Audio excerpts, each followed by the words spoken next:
Khusus untuk Anda yang sebentar lagi menikah, berikut saya sebutkan pantangannya calon pengantin itu apa saja.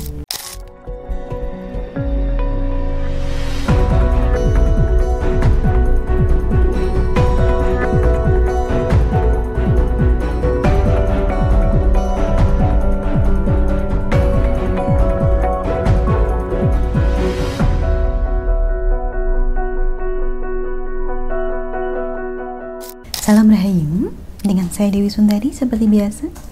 Khusus untuk Anda yang sebentar lagi menikah, berikut saya sebutkan pantangannya calon pengantin itu apa saja. Karena yang namanya pernikahan adalah sesuatu yang sangat sakral. Makanya, zaman dulu kalau mau menikah, ada sejumlah hal yang dianggap pantang untuk dilakukan dalam jarak 3 pasaran sebelum melangsungkan pernikahan. 3 pasaran berarti 3 kali 5 alias 15 hari. Jadi selama 15 hari menjelang hari H, berlaku pantangan-pantangan ini bagi kedua calon mempelai.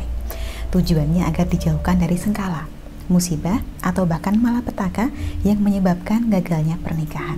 Nah, kira-kira kalau di daerah Anda, dari sejumlah pantangan berikut, mana yang sampai sekarang masih dipercaya?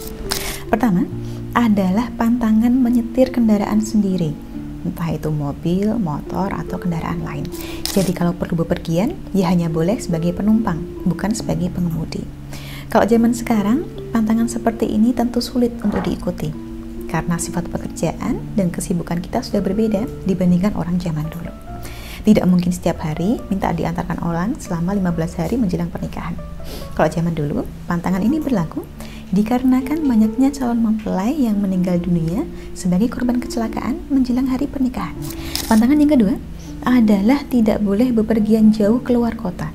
Katakanlah misalnya ada hal penting yang harus dilakukan, maka disarankan berdoa dulu sebelum pergi, serta hindari berangkat pada hari naasnya. Masih mirip dengan pantangan kedua tadi, pantangan ketiga adalah tidak boleh bepergian melintasi perairan, termasuk menyeberangi sungai besar atau lautan. Khawatirnya akan terjadi kecelakaan yang menenggelamkan. Soalnya, orang tua zaman dulu percaya bahwa dari bawah lautan itu ada aura negatif yang bisa menyedot kita ke dasar. Makanya, kalau tidak begitu penting, jangan dipaksakan untuk bepergian melewati perairan. Sedangkan pantangan keempat, Anda mungkin sudah pernah dengar, yaitu tidak boleh bertatap muka dengan calon pasangan. Kalau harus bertemu, ya pihak perempuan sebaiknya bercadar. Pantangan ini dimaksudkan agar aura wajah calon pengantin tetap terjaga, biar nanti kalau berumah tangga, pasangannya tidak gampang bosan. Lanjut ke pantangan kelima, yaitu tidak boleh berenang, baik di laut, sungai, maupun di kolam renang. Kalau ini seharusnya masih bisa diikuti jika Anda sekedar berenang sebagai hobi. Pantangan yang keenam adalah tidak boleh mendaki gunung. Soalnya gunung dianggap sebagai tempat yang hawa gaibnya tinggi. Khawatirnya kalau ditinggal naik gunung, di tengah perjalanan ada apa-apa, si calon mempelai terbawa ke alam gaib dan malah tidak kembali, atau kembali dalam keadaan sudah tidak bernyawa lagi. Terakhir, pantangan yang ketujuh adalah tidak boleh membunuh segala makhluk hidup, termasuk binatang liar. Makanya kita kenal yang namanya pingitan. Sebelum menikah, orang tua zaman dulu menyarankan dipingit saja. Di rumah tidak usah kemana-mana. Tujuannya ya antara lain itu tadi, demi menghindari terjadinya hal-hal yang tidak diinginkan pada hari-hari menjelang pernikahan.